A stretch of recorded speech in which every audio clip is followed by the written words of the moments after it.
John chapter 19. Then Pilate took Jesus and had him flogged. The soldiers twisted together a crown of thorns and put it on his head. They clothed him in a purple robe and went up to him again and again, saying, "Hail, King of the Jews!" And they slapped him in his face. Once more Pilate came out and said to the Jews gathered there, "Look, I'm bringing him out to you to let you know that I find no basis for a charge against him." When Jesus came out wearing the crown of thorns and the purple robe, Pilate said to them, "Here is the man." As soon as the chief priests and their officials saw him, they shouted, "Crucify him! Crucify him!" But Pilate answered, "You take him and crucify him. As for me, I find no basis for a charge against him." The Jewish leaders insisted, "We have a law, and according to that law, he must die, because he claimed to be the Son of God." When Pilate heard this, he was even more afraid. And he went back inside the palace. "Where do you come from?" he asked Jesus. But Jesus gave him no answer. "Do you refuse to speak to me?" Pilate said. "Don't you realize I have power either to free you or to crucify you?" And Jesus answered, "You would have no power over me if it were not given to you from above. Therefore, the one who handed me over to you is guilty of a greater sin." From then on, Pilate tried to set Jesus free. But the Jewish leaders kept shouting, "If you let this man go, you are no friend of Caesar. Anyone who claims to be a king opposes Caesar." When Pilate heard this, he brought Jesus out and sat down on the judge's seat at a place known as the stone pavement, which in Aramaic is Gabbatha. It was the day of preparation of the Passover. It was about noon. "Here is your king," Pilate said to the Jews. But they shouted, "Take him away! Take him away! Crucify him!" "Shall I crucify your king?" Pilate asked. "We have no king but Caesar," the chief priests answered. Finally, Pilate handed him over to them to be crucified.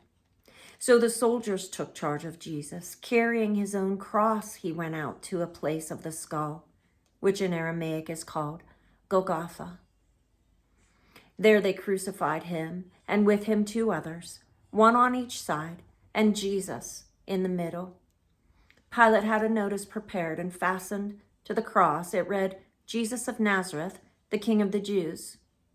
Many of the Jews read this sign, for the place where Jesus was crucified was near the city, and the sign was written in Aramaic, Latin, and Greek. The chief priests of the Jews protested to Pilate, "Do not write the King of the Jews, but that this man claimed to be King of the Jews." Pilate answered, "What I have written, I have written." When the soldiers crucified Jesus, they took his clothes, dividing them into 4 shares, one for each of them, with the undergarment remaining. This garment was seamless, woven in one piece from top to bottom. "Let's not tear it," they said to one another. "Let's decide by lot who gets it." This happened that the scripture might be fulfilled that said, "They divided my clothes among them and cast lots for my garment." So this is what the soldiers did. Near the cross of Jesus stood his mother's sister, Mary, the wife of Clopas, and Mary Magdalene. When Jesus saw his mother there and the disciple whom he loved standing nearby, he said to her, "Woman, here is your son," and to the disciple, "Here is your mother." From that time on, the disciple took her into his home. Later, knowing that everything had now been finished, and so that scripture would be fulfilled, Jesus said, "I am thirsty." A jar of wine vinegar was there, so they soaked a sponge in it, put the sponge on a stalk of the hyssop plant, and lifted it to Jesus' lips. When he had received the drink, he said, "It is finished." With that, he bowed his head and gave up his spirit.